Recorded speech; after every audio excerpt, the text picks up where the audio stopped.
I'm not lost, but I'm not found.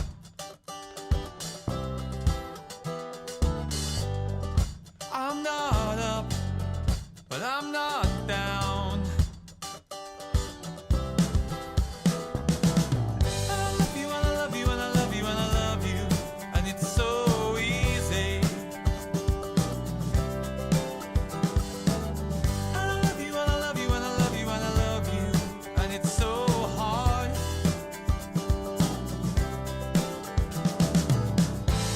But all I'm really sure of is I'm not happy, I'm not sad, particularly down or glad.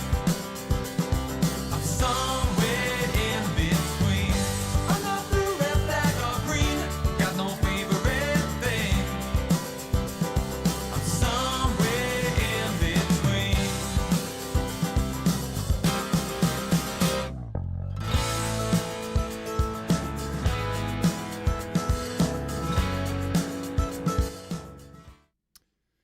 Hi there, my name's Aaron Short. Welcome to my YouTube channel. Today is Monday, August the 5th. It's August already. Absolutely crazy, isn't it? How time's flying.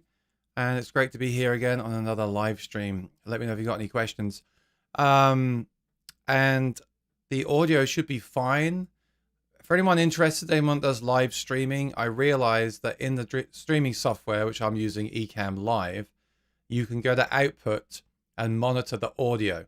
So when I do that, there's an echo, which is why you don't use it. You want to use the real-time monitoring in your audio software in the interface. But by doing the output monitor, you hear what the stream will hear, I believe. And so when I did that, the echo, and it's good that it echoes, because the fact it echoes means you can hear the repeat. So you haven't got to record it and listen back. You actually hear the echo. So in hearing the echo being absolutely fine, I know there's not that weird robotic voice like we had the other day on the live stream. So let me know if the audio is good. It should be absolutely fine now going forward. I've just got to remember every time I make a video to do that test, including recorded videos, because I never want to make a recorded video and then hear that there's a problem with the sound. So let me know if the sound is good and clear on your end. And let me know if you've got any questions. I'll be online for about an hour today. I've sold a guitar. I want to make a video about it. It's an interesting guitar with a piezo pickup in this electric guitar. So I do want to make a quick demo of that before I ship it out. And I'll talk about other stuff I'm selling later. I've got loads of stuff for sale. I did a massive post last night. Decided to get a move on and get rid of stuff. So yes, I am using this Lewitt microphone, which is very nice. Still happy with that. And let's get started. So, first up, we've got Nick Johnson. Says, happy Monday. Good to see you, Nick. And Nick says, I feel like I've been seeing prices on used gear on Reverb drop lately. Yeah, well, I've been doing that. The guitar I just sold, I had to drop. It was sitting there for so long. This is, unfortunately, the worst time to be selling stuff. As a buyer, for that reason, it's a very good time to be buying stuff. But even as a buyer, I don't know. I mean, I've been looking at stuff the last few weeks, and I get the feeling that prices are still high. Expectations from sellers are still high. You do get people like Sweetwater Guitar Center doing flash sales right now and giving you good discounts. But the used market sellers are not really dropping. Now, I just dropped my price on this guitar I just sold, but I have a reason. I want to move stuff.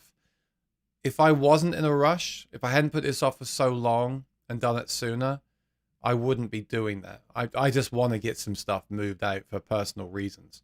So there's that. But you go on to say, do you feel the selling market is getting worse? Not worse. I've sold some stuff. Here's the overview of the last few weeks for me. If you've got something that's rare and desirable, you'll still get what you want for it. If a new limited edition Noel Gallagher, John Mayer came out, limited to a very small amount, a very high price next week, it would still sell. Unfortunately, it might sell to scalpers, but it would sell. The stuff that's on the rack is very hard to sell because you can buy it new with your payment plan from a store anyway. So I'm definitely learning that going forward, I should buy you. My plan in the long run, when I've got down to way less stuff, is to still buy things, but buy one at a time. I think I said this to Rosanna about a year ago.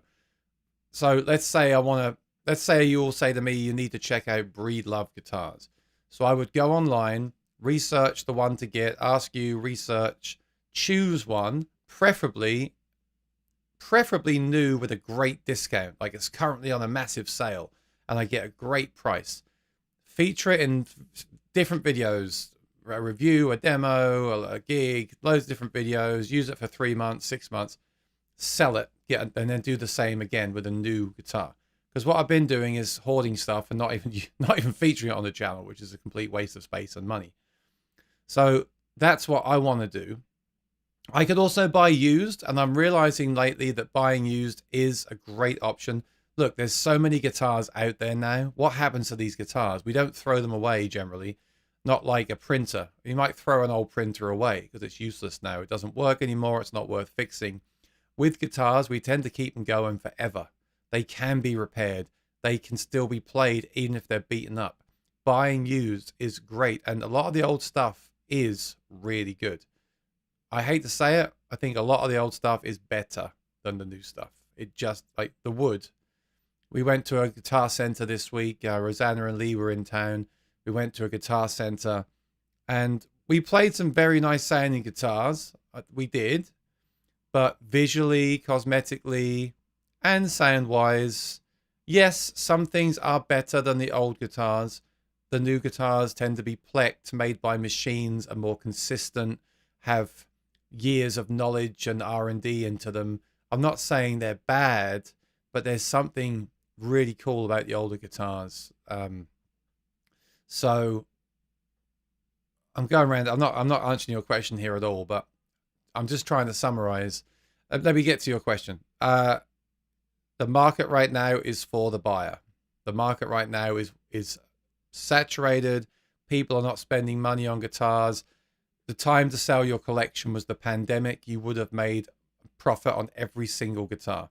So in summary, now you will make money on a rare guitar, although I'm struggling to sell some of my rare guitars as well. So that's a bit scary. But, stuff sells when it sells.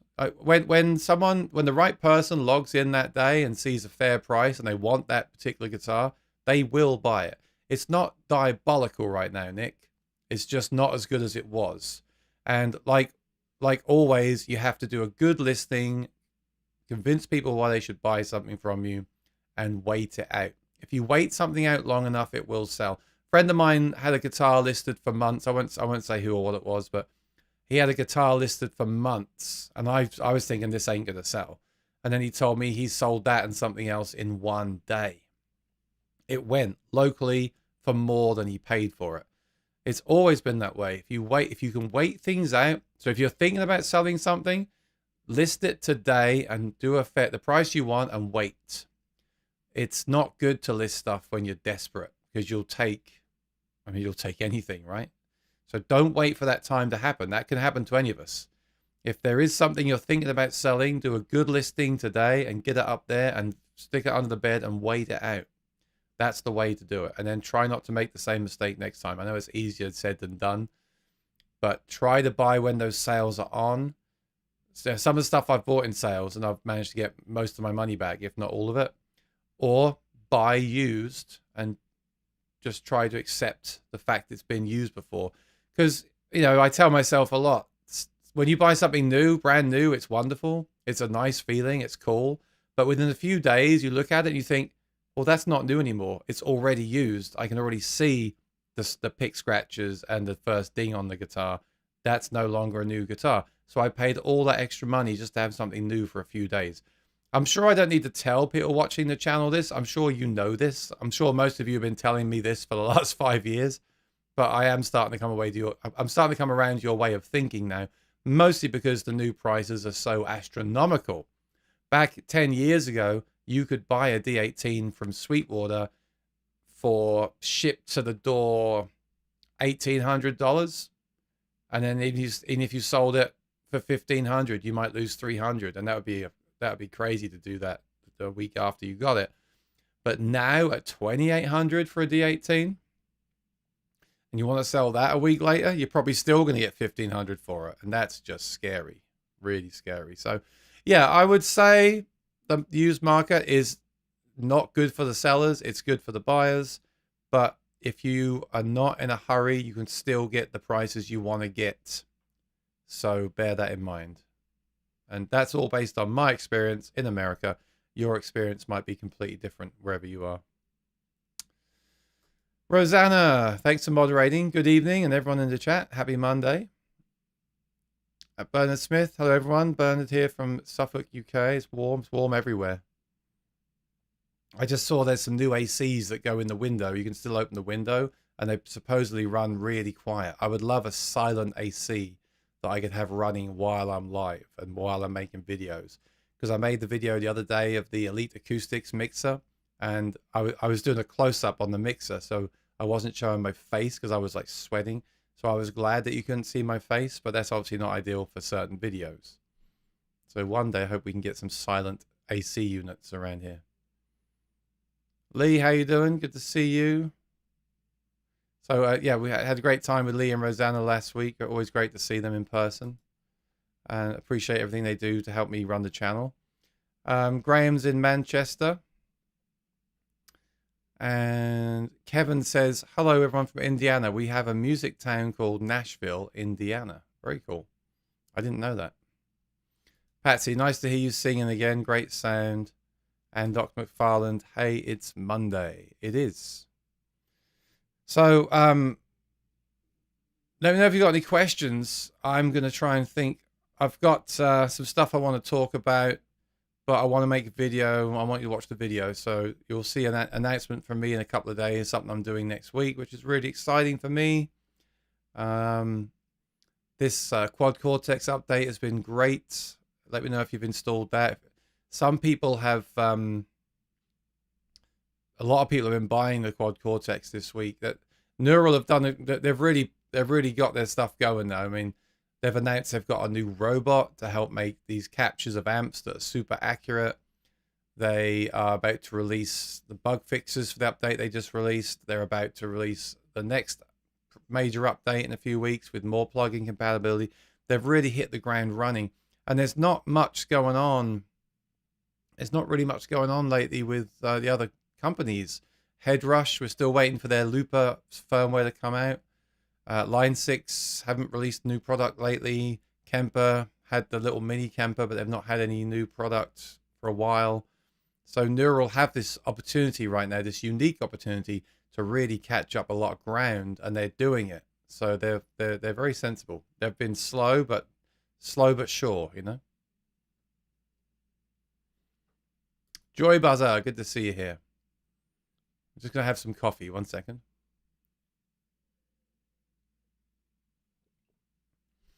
Have you had a chance to compare a Yamaha FG3 and FG5 back to back? I have.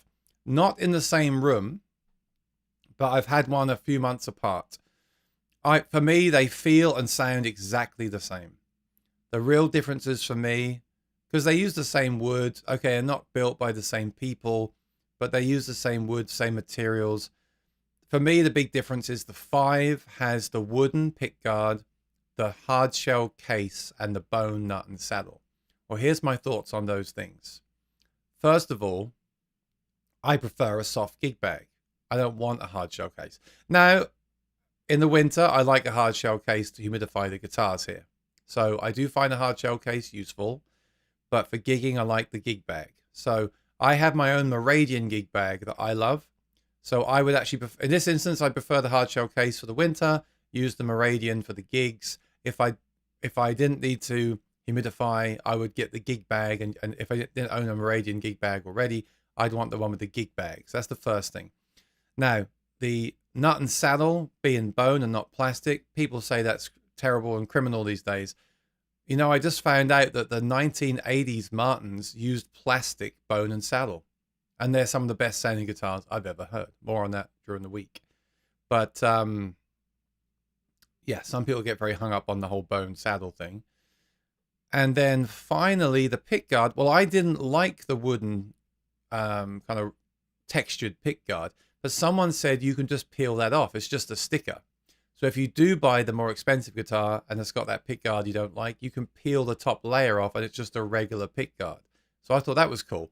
If I'd known that, I may have got the FG, the 5, the more expensive Japanese made one, for the hard shell case, peeled off the sticker, and just because I'm a bit of a snob at times. But if you find a great deal on the 3, then get the 3. Because in my opinion, they were just so close. I didn't think they'd be that close. I thought I was going to play the 5 and be blown away. But I was actually blown away by the fact that the 3 is so close to the 5.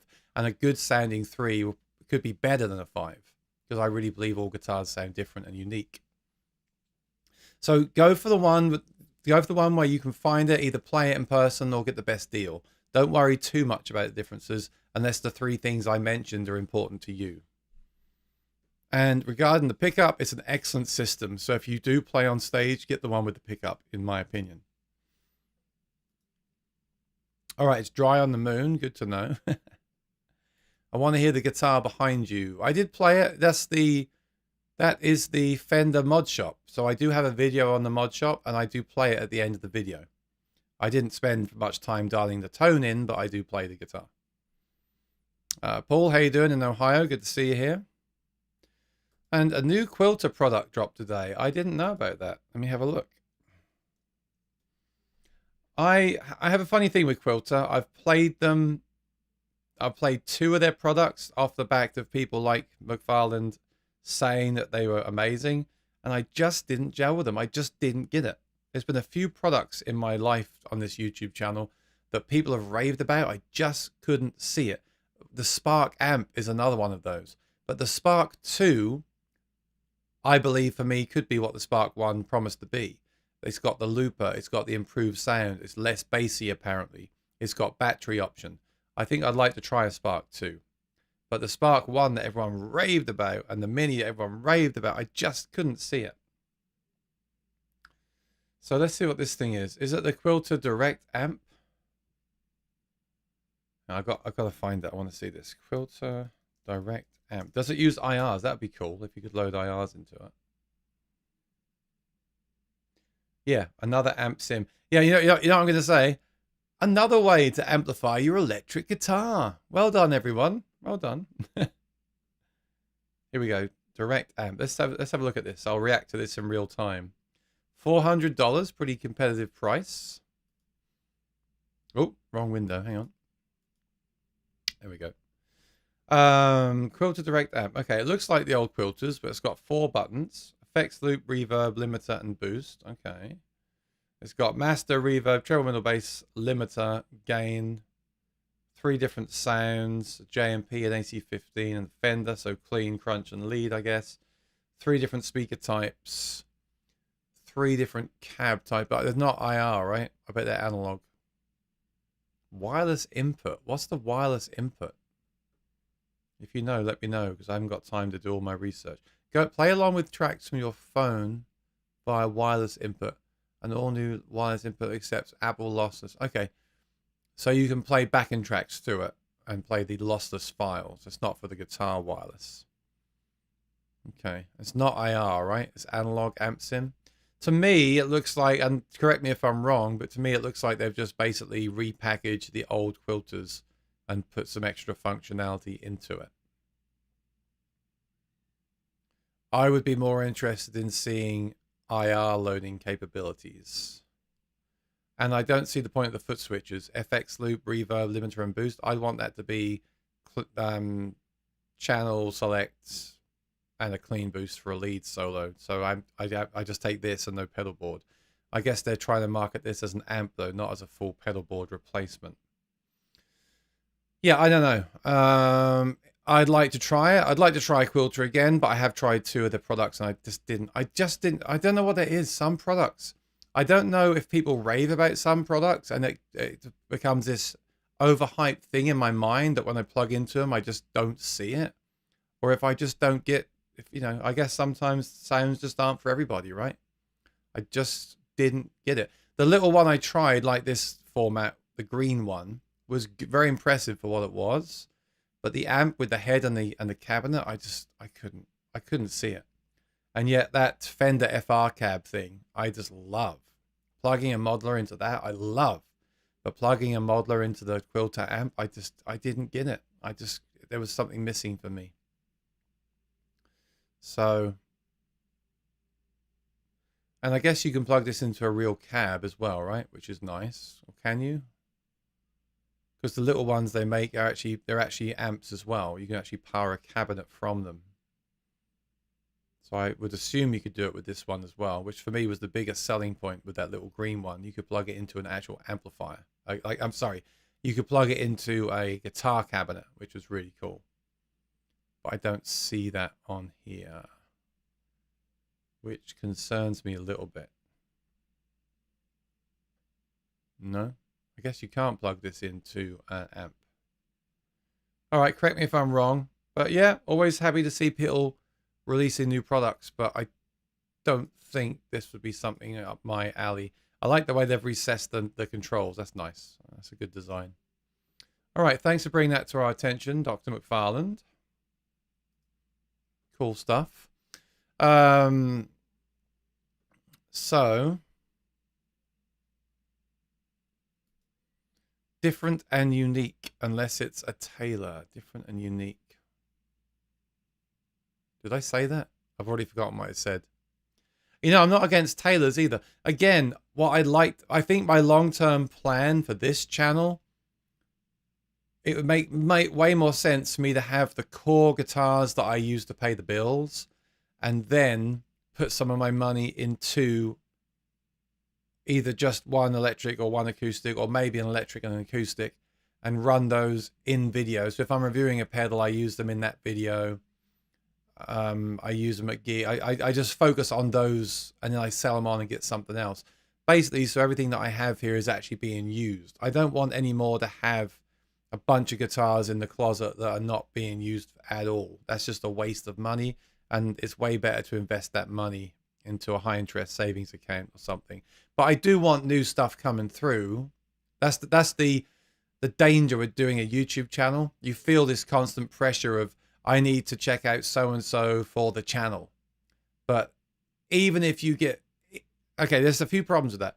First of all, companies now are latching onto that, and they're getting their products to select YouTubers and content creators to make videos before the product releases. So even if you get the product at release day and buy it yourself, there's already been a load of videos about the product. You've kind of missed the train. People will still watch them, but it's not like in the old days where you could be the first to have the Spark or the Acoustasonic. You'd be the first one to have that product on your channel. Those days are long gone.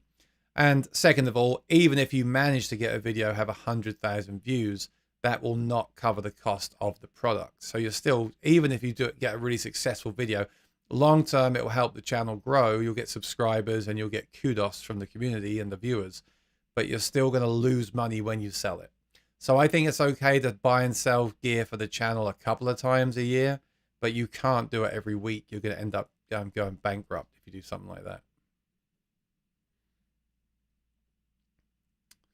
All right, Miss Lee, how you doing? Hi from Queensland, Australia. It's freezing here. Oh, I'm jealous. I want to be freezing too. This is our winter. Just wondering if you have any updates regarding the ToneX 1 you were talking about. Oh, great. No, it's still, it's not sitting here. It's in the closet behind me. I've not had a chance. I've actually currently got a list of videos that I owe people. So I just did the video on the little battery powered mixer. I've made a list of about 10 videos that I'm way behind on that need to be done. They're either sponsored or I just promised to do them and never did. So I'm going to work through that list over the next week or two, get all those done, and then I can move on to things like ToneX 1, because that's just a pedal that I bought myself in the sale, and I'd like to make videos on it, but it's not. It's got to be at the bottom of the list because I'm not letting anyone down. It'd be rude of me to make that video when I've got a video that I'm working on for a company. You know, like the Elite Acoustic video, I made that for them in return for the mixer. So I can't make the ToneX 1 video if I haven't made their video on the mixer. So that will come eventually, but it will have to be down the line at the back of the list, unfortunately. But from what I've heard, that is, for the size of it and the cost, that probably is your best option to run the magnetics through on the Cole Clark. I would say the Quad Cortex is the other best option, but it is a bigger, more expensive unit. But with the Quad Cortex, you could run the acoustic and the electric through it and program it all with the foot switches, which would be nice. For example, you wouldn't have to use the switch on the guitar. You could just do it through the pedal. So if you really want to go to town, Miss Lee, I would check out the Quad Cortex for your guitar. And if you want something portable and affordable, I still think the ToneX 1 is probably the way to go. Even though I haven't tried it yet, I just got a feeling. I've heard the demos, I've played it with electric. I know the sort of quality you'll get from that pedal. And for the price and the size, there's nothing like it on the market. So definitely don't wait for my review. I'd check one out if I was you. Kevin says, I've got to run sound in an outdoor area with my 2 battery-powered JBL1 compacts. Everyone was... Oh, you mean you did do this? Okay. Everyone was amazed with the big sound and quality. App is better, still needs some work. Outdoor area, 40 yards by 75 yards. What's that in feet? 40 by 75. It's not just the size of the area, it's also the amount of people. Because inside a small room that's got 3 people in it versus that same room with 300 in it, their bodies will soak up the sound. And you'll really... that's the problem with doing a sound check in an empty room versus the concert, is that the empty room sounds completely different to the concert because the people in the room change the sound in the room. Outdoor is a different issue because there are no walls to reflect the sound. The sound just disperses out into the atmosphere. But then, of course, a crowd will also soak up the sound if the speakers are pointing at them. Yeah, I mean, I'm a little bit surprised to hear that those compacts are not that loud. But again, there's so many factors here, and I'm not saying that Kevin's not right. I'm sure he is, but there's a lot of factors to bear in mind with this. Like, how many people are they talking as well? That's another thing. People talking and shouting at a gig is different to people sitting and listening. If people sit and listen in a room, you can play unplugged. But if people are standing and talking in a room, you can't. You have to mic up, right? You cannot play unplugged in that situation. But I'm glad it worked for you. I've still abandoned those products because of the falafel, whatever the word is, for the app. I know they just released yet another update, and I did take a look. It is getting better all the time, but I had to do what I did. I felt really bad about it. I was friends with... I like to think I still am friends with the people at JBL. I think they make great products. I think they've got great intentions. But I hope everyone understood when I had to say on this channel, you know what, I can't talk about them anymore because I can't be seen to be promoting any product that is not at the level I believe it should be at. And that's something that really caused me a lot of problems in the past as well. Because I will tell a company, look, you need to do this, this, and this. And between us, companies often don't do that. I don't see them doing those things. Not JBL, but all companies. I don't see them listening to people like me very often. And it's incredibly frustrating. But I do have responsibility to people watching the channel. And if I don't think something is where it needs to be, I have to make an announcement and say, look, I have spoken about this. I made some videos. I stand by what I said at the time, but I'm not seeing the progression that I need to see to get behind it. Now, I will say now, and I've thought about making another updated video. It's exhausting, but I've seen now they are improving the app, and that's great. I'm very happy for them. But I don't have the products anymore, so they need to do their part, quite frankly, and send me one again when they're really sure and say, Aaron, it's now where we need it to be, or where you need it to be. Can you make another video? And I will do that. You know, it seems to me a lot with this YouTube thing that once you criticize some companies, that's it. You're done. I don't think that's fair. Now, my job as a reviewer, I was just thinking the other day, when you watch people review iPhones and things, they're often provided the product by Apple and Samsung, and some of the bigger channels are paid to make the video review. And they will always have very constructive criticism. They'll always say things like, the battery is rated at 10 hours, but I couldn't get more than 7 hours. They'll just review it based on their experience, and they never seem to get cut off. They might not be on the Christmas card list anymore, but you know what I mean? They don't get just written off. Like some of the music YouTube things I've found in the past, in my experience, and I won't name any names, but if you have one criticism about a product, you're off the list. And I think that's absolutely ridiculous. And that just seems to be a thing between music versus, I mean, like movies. When people review a movie, even if the cinema flies them out and pays them to go to the movie, they still give an honest review. They don't hide things up. And I'm just not going to do that. So it is frustrating over time, and other channels say this as well. You do kind of wonder at some point why you're doing this, because you're just kind of upsetting people. But I don't see why it should be that way. And there are some companies that do accept those criticisms. So I'll leave that as an open invitation. I'm willing to revisit the JBL. The thing about that app is it's obviously there for all their products and future products. It's a long-term investment. It will get better. I've got no doubt. From looking through it the other day, there's still a glitch on the EQ visually, which doesn't really matter, but it's something that I've noticed from the beginning. That was the only thing I could find. Everything else is way better. And I'll say again, that should have been like that. The way it is now is how it should have launched. Okay? But a bit like Neural DSP, same with them. The way the Quad Cortex is as of last week is how it should have launched. But look, they didn't. But to be fair, Neural and JBL have made good on their products. Yes, it's a shame it's taken them so long, but they have done it. And I will applaud them for that, because some companies would just abandon the product completely. Some companies will just give up and release something else and go a different route. And that can really leave customers in the lurch. And that's why I always want to like take a step back from those brands and say, look, I need you to show me what you're going to do. And then we can talk again, maybe. So we'll see. I mean, I'm going to NAMM in January. If we see more improvements between now and then, I would go and speak to JBL and say, look, do you want me to make an updated video? I'm happy to do that.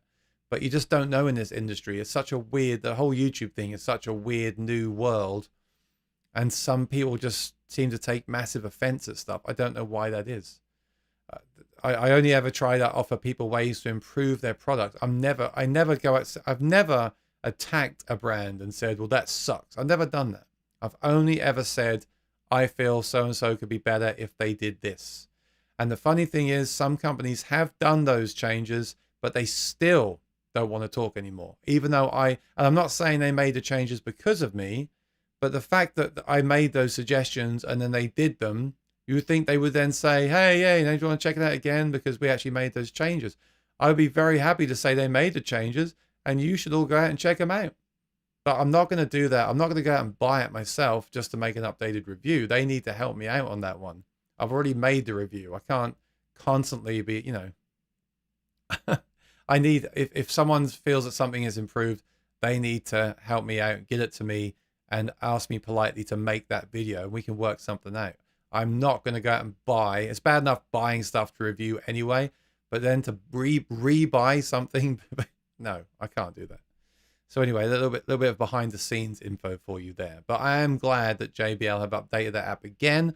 And I would ask you, if you own their products and you've got that app update, to let me know at some point in the comments of one of those videos if you feel they have now done the job. I really would like to know that.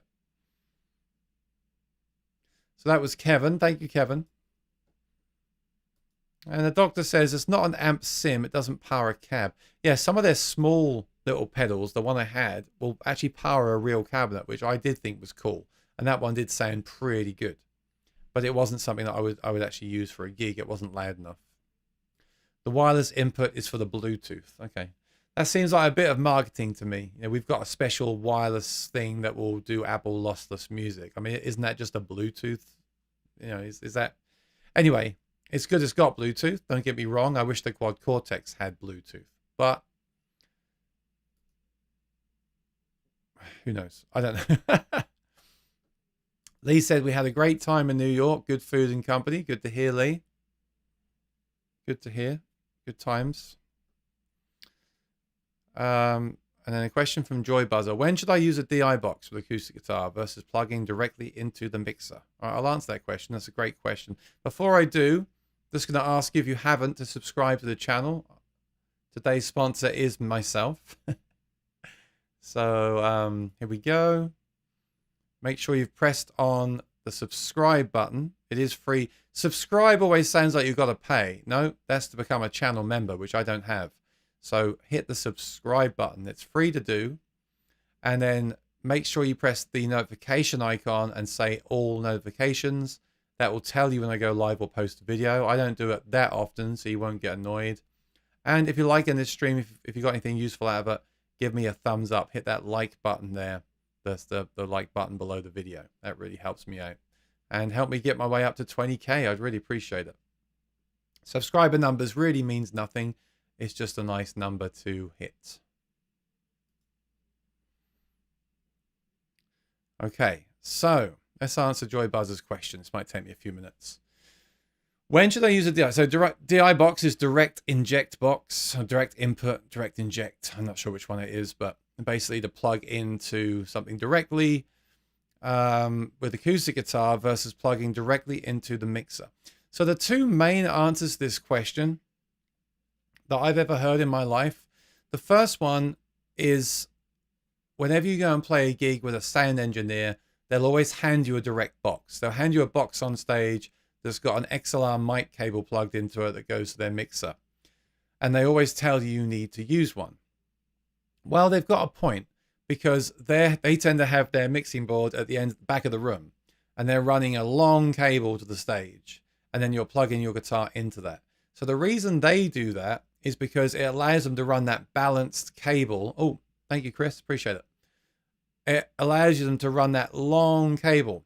So what happens is if you just plug a super long, if you get a 50-foot guitar cable and run that from the stage to the mixer straight into the board, you're going to lose a lot of signal. That's the main reason. So they run XLR microphone cables.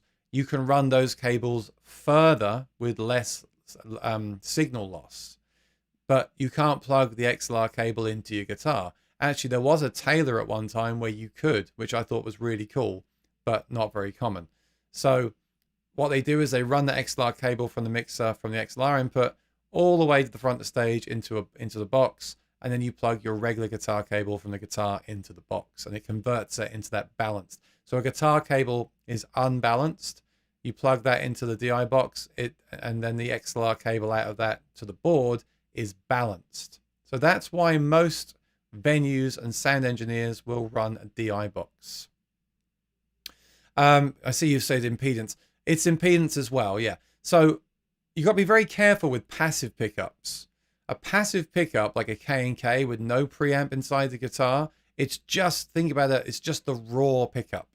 It's got no load correction, no impedance, no correction, no EQ, no amplification. It's just a pickup.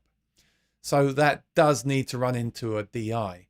But here's the thing, as with a lot of gear, the console that you're going into has the DI on the console. Where you plug in your guitar to the mixing board, that is a DI. So that will affect the load of the impedance. That will affect the gain level from the gain control, and it will affect the EQ from the EQs that you have on it. So if you're running your own sound and the board is next to you within arm's reach, you don't need a DI box. You will just plug the guitar straight into the mixer, provided the mixer has that DI built in. Some mixers on the end channels actually don't have that DI built in. And so, for example, if you plug a K&K into channel 7 or 8 of a Yamaha board and it doesn't have the DI built into that channel, it sounds crap, basically. It sounds crap, awful, horrible, thin. It sounds like it's broken. But the first channels do, some mixers say high Z. So that is for like an electric guitar. So that's how I always think about it. Think about it that the board is a DI, because it is.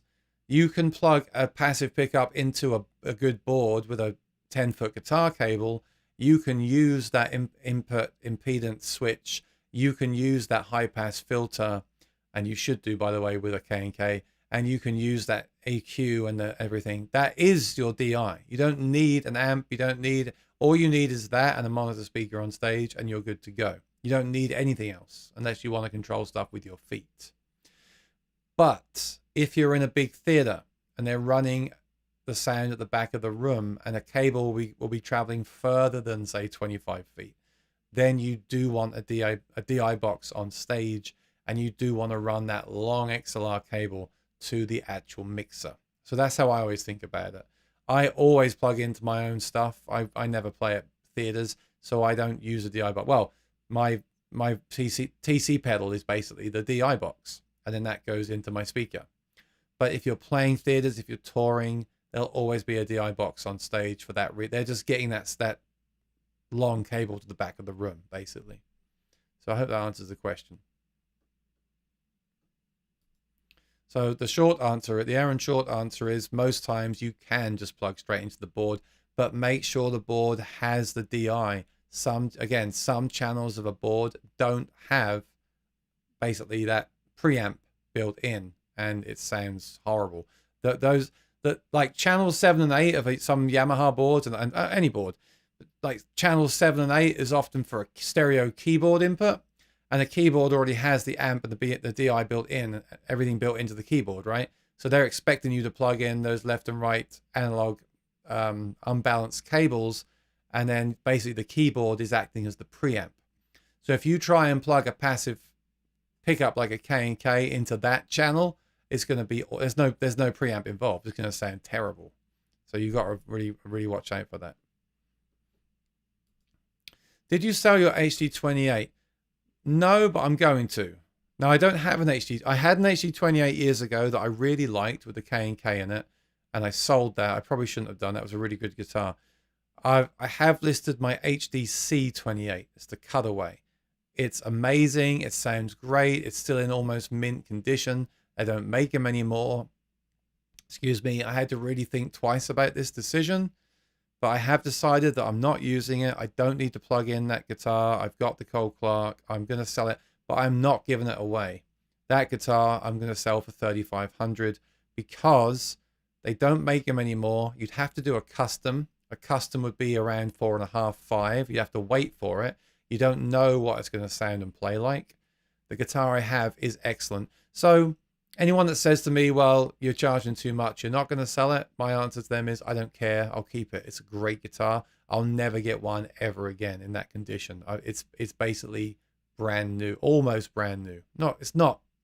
It's been played and gigged a few times, but it doesn't have any major dents or dings. It's 7 years old. It's aged naturally. It's really great. And it's won comparisons on my channel over custom shop and authentic guitars. To be clear, it's a great sounding guitar. So it is going to go, but only for the right price. Yeah, and I'm going to sell almost everything based on that concept. Unless it's something that I want to move that just needs to go. Anything else along those lines, I'm sticking to my prices because I'm not in a rush. I mean, I'd like to sell everything today, but I'm not desperate, which is not a good place to be in when you're selling stuff. So Joy Buzzer says, I've got a Midas XR16. That's a good board. Run my own sound with an iPad. Yeah, very nice. The stage box is pretty close. Yeah, so you're good.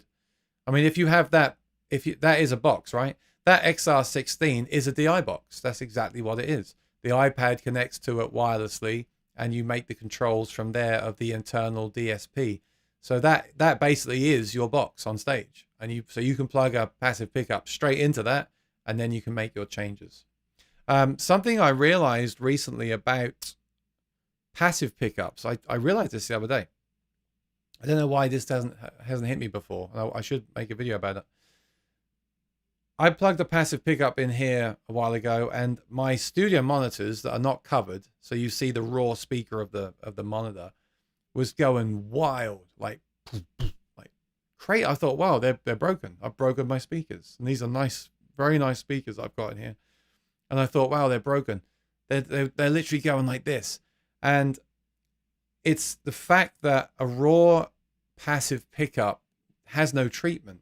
You see, the minute you get something like an Anthem, this is very obvious now I think about it, but The minute you get an active pickup, an anthem or anything like that, they're automatically cutting off everything below 50 hertz in that internal preamp.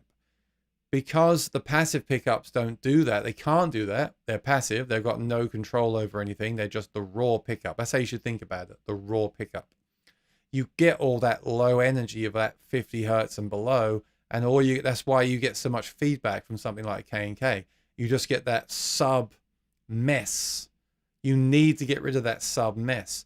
And something like the K&K preamp that they sell for their pickups, a little tiny battery one, it's designed to go on your belt clip. That internally is probably cutting off. I'm pretty sure it's cutting off 50 and below straight away. 50 and below gone. It's setting the impedance to 1 megohm, so it's cutting off a lot of the natural bass from that as well. And then you've got the 3-band EQ that are tailored towards the sound of their pickup system. And that's the same if you have something like an Anthem. LR bags are surely scrapping everything below 50 straight away. The problem with a passive pickup, for example, a K&K, if you just plug that straight into a board and you don't press the high pass filter button, like most boards have a cut everything off below 80 hertz button. If you don't press that button and you plug into that board, all you're going to get is muddy feedback. And I think that's why I've hated that system so much in my life, because I maybe just forgot to press that button. And I can't be the only one. I'm pretty experienced with live sound. So it's very important for people to know that installing a passive pickup, you have to have some kind of preamp. You have to cut off everything below, say, 80 hertz. You have to have access to some EQ, because pickups like the Baggs Anthem already have their EQ baked in. And yes, you should still use external EQ to then shape it to the room and to your preference, but they've already done a lot of the work for you. Any passive pickup has had no work done on it, and you're just asking for trouble. I really want to make that video, like how to make a passive pickup sound good. I think it's it just hit me the other day how obvious that is, and I never really spoke about it in the video, so it'd be good information for people that are new to that world, Sometimes I use a Fishman loud box for monitoring and use XLR. So a lot of people are doing that now. It's a great idea. The loud box is working as your DI, your floor monitor, and your preamp. And then you're sending that signal to the mixer from the balanced output, which is your DI, that balanced cable I spoke about earlier, the XLR cable. So that's basically everything in one. And it's a backup too. If the PA goes down, you can still use the loud box. So that's probably the best way to do things when you're self-contained, right?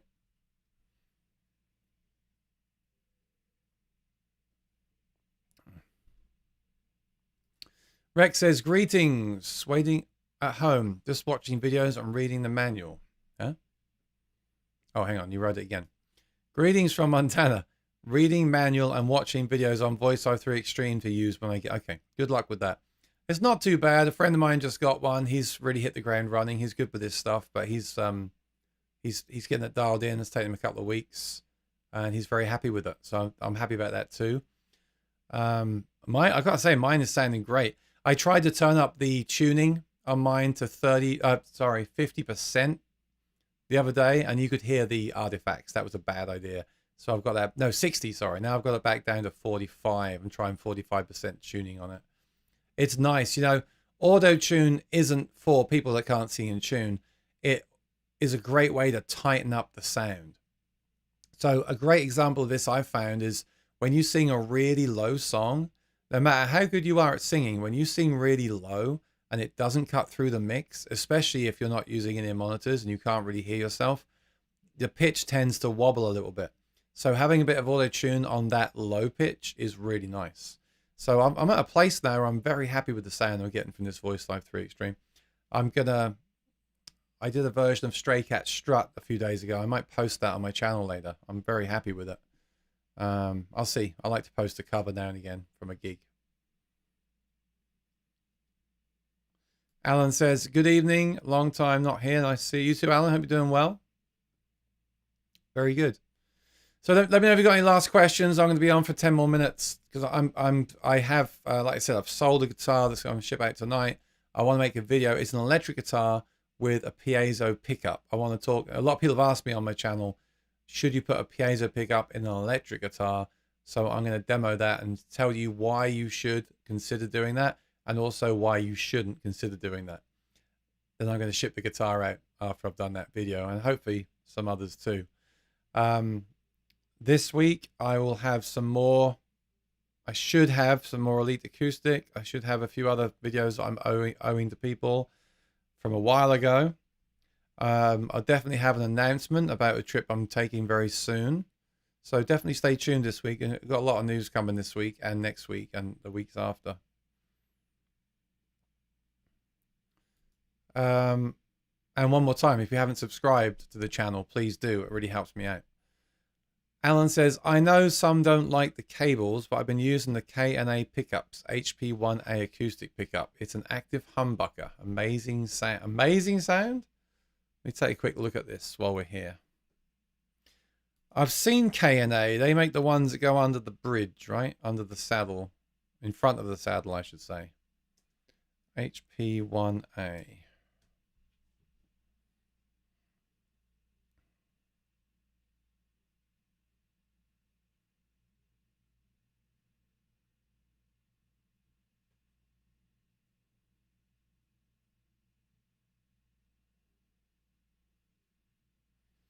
I have a text that says it's from USPS to click a link to update my address for a delivery, but that's obviously a scam. All we get now is scams on everything. All right, so let me see this. HP1A. Oh, it's a sound hole pickup. You know, I've got to say, I think I said this last week. When I did the video of the Fishman mini pedals, which I put up a week ago. I told Fishman one of the best things about that video was that pickup. The Fishman Rare Earth mic blend pickup is really, I think it's probably the most underrated acoustic guitar pickup on the market. It sounds so good. And in that video, those pedals, when you hear the guitar, it's direct. That is not picking up the vocal mic or anything like that. It's the direct sound of the pickup. I think it's great. I really think for a lot of people, the LR Baggs Rare Earth blend is the way to go. This is similar. It's a sound hole pickup. Does it have a microphone? Humbucking sound hole. Always get humbucking. The single coil one's going to have a lot of buzz. You don't want that. Some of these kind of pickups install easier than others, especially for temporary installations. I think this one has a detachable cable. That's one thing that the Fishman does not have. I wish it did. I mean, it's good and bad. It's bad in that it could come out, and it's good in that you can leave the pickup installed and unplug the cable. So there's two ways to look at these things, as always. I don't think this one has a microphone, though. And I really struggle with sound hole pickups that don't have a microphone. For me, sound hole pickups, the reason I don't use them is because they block the sound hole, which I'm not a fan of. I like to use feedback busters in the sound hole, the rubber plug in the sound hole. But they also sound very magnetic. They're magnetic. They sound like electric guitar pickups. The reason I like the Fishman Rare Earth mic blend is because it has the mic on the gooseneck right inside the guitar and the sound hole pickup. I really think that thing, I've always liked that pickup. And since the more I've used it on the channel through doing the reviews for Fishman, the more I just think, every time I come back to edit the video, I just think, wow. Like, if I was okay with a sound hole pickup, if I wanted to amplify a guitar with no system, I would definitely use that. I think it's so good. I really do. So definitely check those out as well if you haven't already.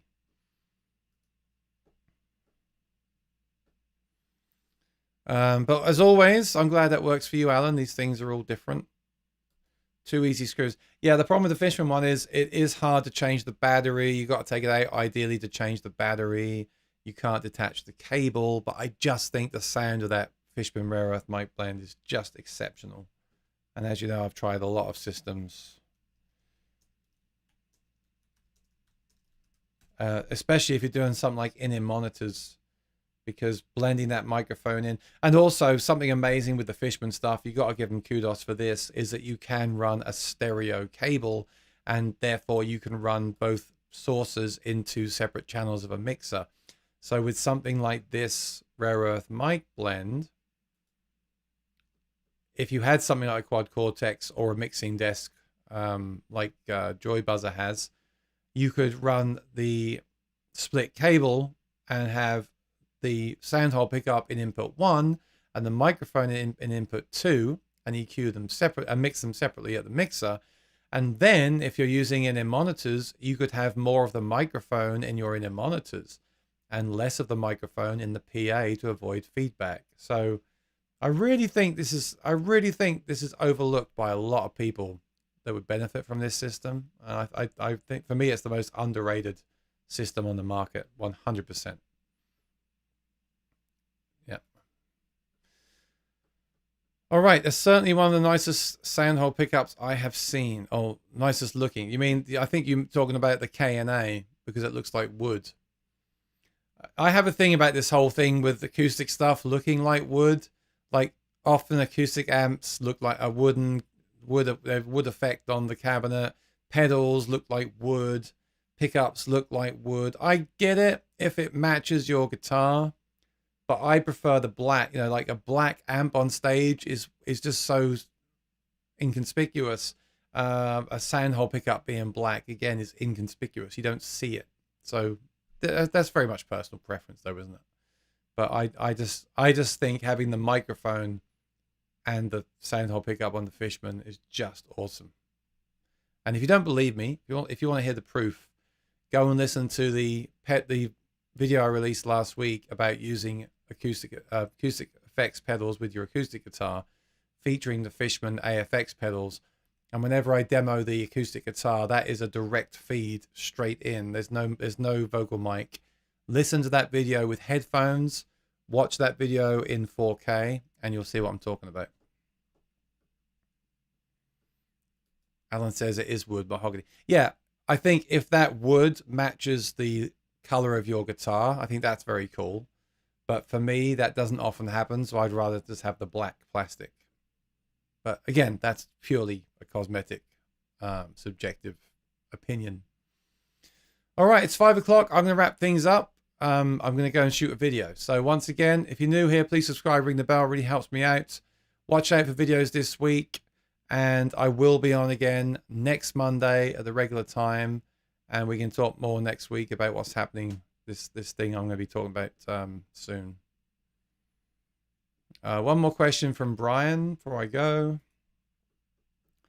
Have you ever compared the Fishman Rare Earth mic blend with the Sunrise? No, I tried the Sunrise years ago. It was big, heavy, and didn't have the microphone. I just, you know, you cannot beat a microphone. When you've got a great sounding acoustic, having a microphone in that guitar carrying part of the signal is just very hard to beat because it's hearing the true voice of the instrument, right? All right. So sorry to cut it off after an hour. I do have to go and shoot 1 or 2 videos. Watch out for those up tonight or maybe tomorrow. Thanks for joining me as always. I will be back next week, and then we can talk more about what's happening with me next week. It's quite exciting, and we'll go into some detail. Yeah, I'm going to go and turn the AC back on. So take care and be well. Have a good week of gigging and playing guitar. And I'll look forward to seeing you in a video this week. So take care and be well. Thank you to the moderators. Luckily, we had no trolls today. And I'll see you soon. All right. Bye-bye.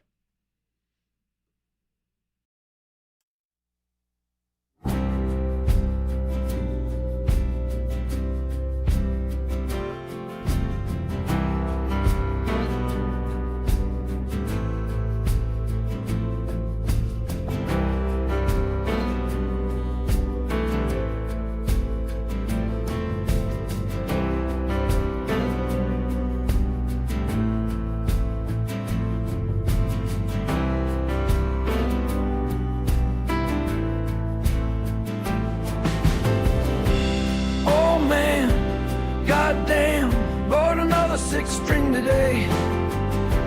Vintage wood, shiny frets, strumming blues while the sun fades. All these